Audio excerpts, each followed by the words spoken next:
Hey guys, what's going on? Welcome back to the very first episode of Brian Unleashed.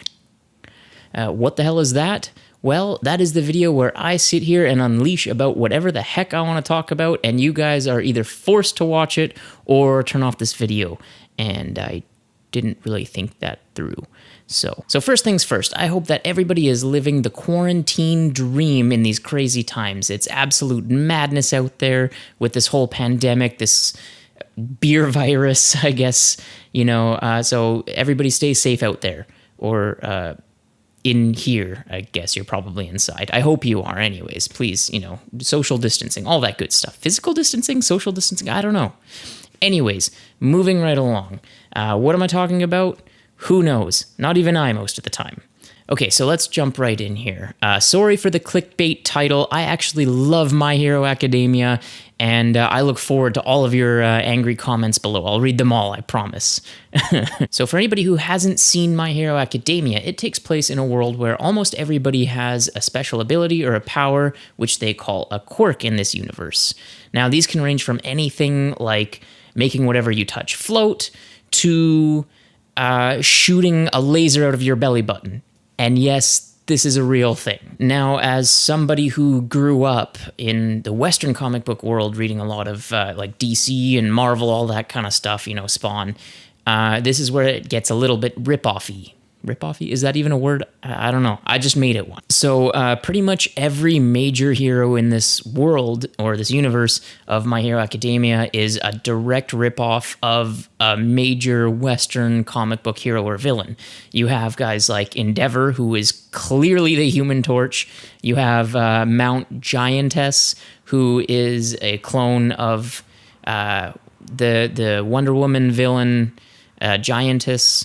You have All Might himself, this guy right here. He's only the best character in the show, no bias, who is obviously, even down to his costume, a direct ripoff of Captain America, just with like a more over-the-top personality.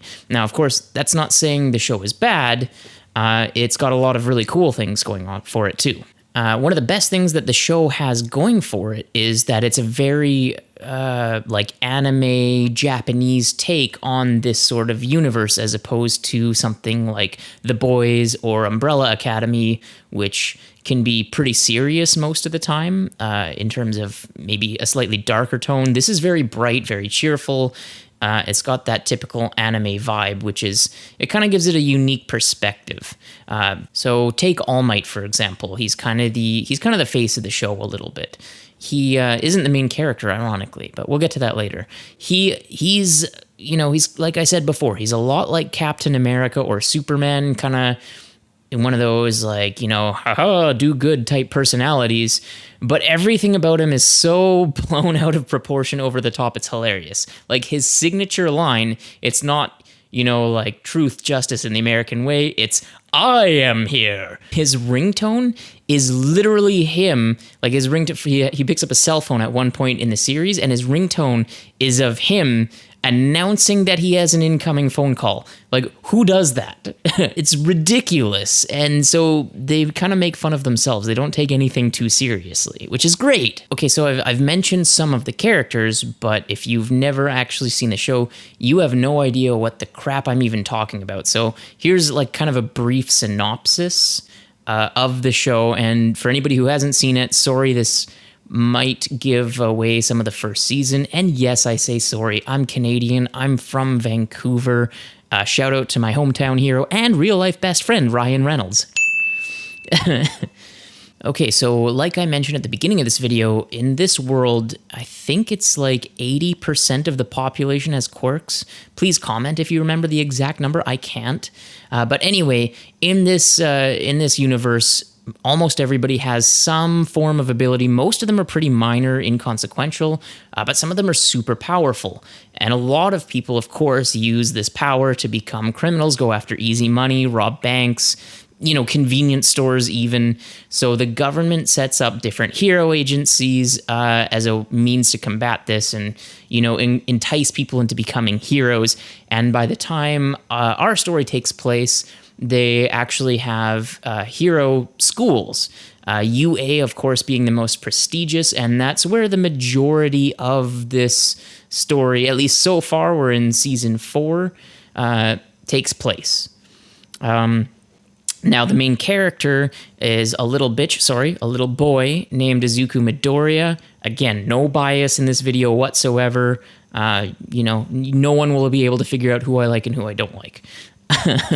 So this little bitch boy, Izuku Midoriya, has no quirk, and as the story starts, it's kind of him whining, as he typically does, about not really being able to do anything, how he'll never be like his greatest hero, All Might, who is the world's, sort of number one superhero. So in the very first episode, Izuku Midoriya, whose nickname is Deku, so if I say Deku, it's the same guy, just for reference. So Deku has no powers, like I mentioned, and he has a childhood best friend who, at this point in time, is more of a rival to him. They kind of have that frenemy thing going on, like high school girls do. They hate each other, they love each other, no one knows if they want to make out or punch each other in the nuts. Who knows? Anyway, so his childhood best friend, Katsuki Bakugo, is, first of all, a much cooler character, and secondly, gets kidnapped by like a giant sludge monster type of thing in the very first episode, and Midoriya, being the idiot that he is, with no quirk, runs in to try and save him, has no idea what the hell he's going to do once he gets there, but this inspires All Might to take some action, and he steps in and ends up saving Bakugo. However, because he saw Deku run in and attempt to do something, even though he had no quirk, he decided that he would take him under his wing and train him to be kind of like his next disciple. Now, this is where things get a little bit interesting because, like I mentioned, Deku has no quirk. However, one of the weird sort of, I guess, caveats, I don't know if that's the right word. I'm not very smart. I'm going to throw that out there and see where it lands. One of the unique traits of All Might's quirk is that it can be handed down, and he's not even the first generation. It's already been passed down to him from somebody else. This is not really a huge spoiler. It's not revealed in the first episode, but not a big deal there. Anyways, he decides Deku is worthy to accept this quirk, which is called One for All. So, of course, the story kind of centers around that for the very first arc, him training Deku, taking him under his wing, and the story kind of proceeds from there. Of course, if that were everything, that story would not be very interesting. What makes it interesting is that All Might secretly has sustained like a damn near fatal injury. And so, like I mentioned, he didn't take action at first when he saw Bakugo being attacked by this monster. And you're thinking like, whoa, that's kind of a little bitch move. He's the world's number one hero. Why wouldn't he save this guy? So he has this ridiculous injury that's preventing him from using his quirk all the time. Every time he does, it drains him. So I think in the beginning, he can use it only for, I think it's like 4 or 6 hours per day maximum. So he was already at his limit in the first episode from like a previous battle, and that's why he kind of stood as a spectator. He was hoping one of the other pro heroes that were on the scene would be able to step in and resolve the situation. And when it came down to the point like, hey, this stupid little boy steps in with no quirk whatsoever, that's what made him take action, is, it got that far out of hand. So even though he is already past his limit, and that becomes kind of like a big thing in the show, especially in the first little bit, is him being able to balance not being able to do anything and still be the hero that the world needs him to be. So it's kind of a cool, unique take on the hero genre. It's kind of been done before, but not really in the same manner. Okay, so at this point, I've kind of mentioned the 3 main characters. You have All Might, who the entire world loves. His nickname is literally the bringer of peace. He's ridiculously over the top. For example, all of his signature moves are him yelling the name of a state, like of a United States state, followed by smash. Like Delaware smash, Texas smash. It's hilarious. Then you have Izuku Midoriya, whose whole thing is that he's really whiny, really annoying.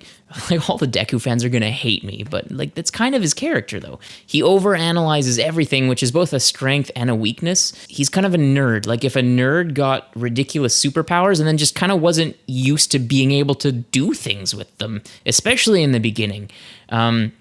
Unlike, like, All Might and him are almost total polar opposites. All Might is like the popular jock type guy, and then Deku is more of a strategist, more of a behind the scenes guy.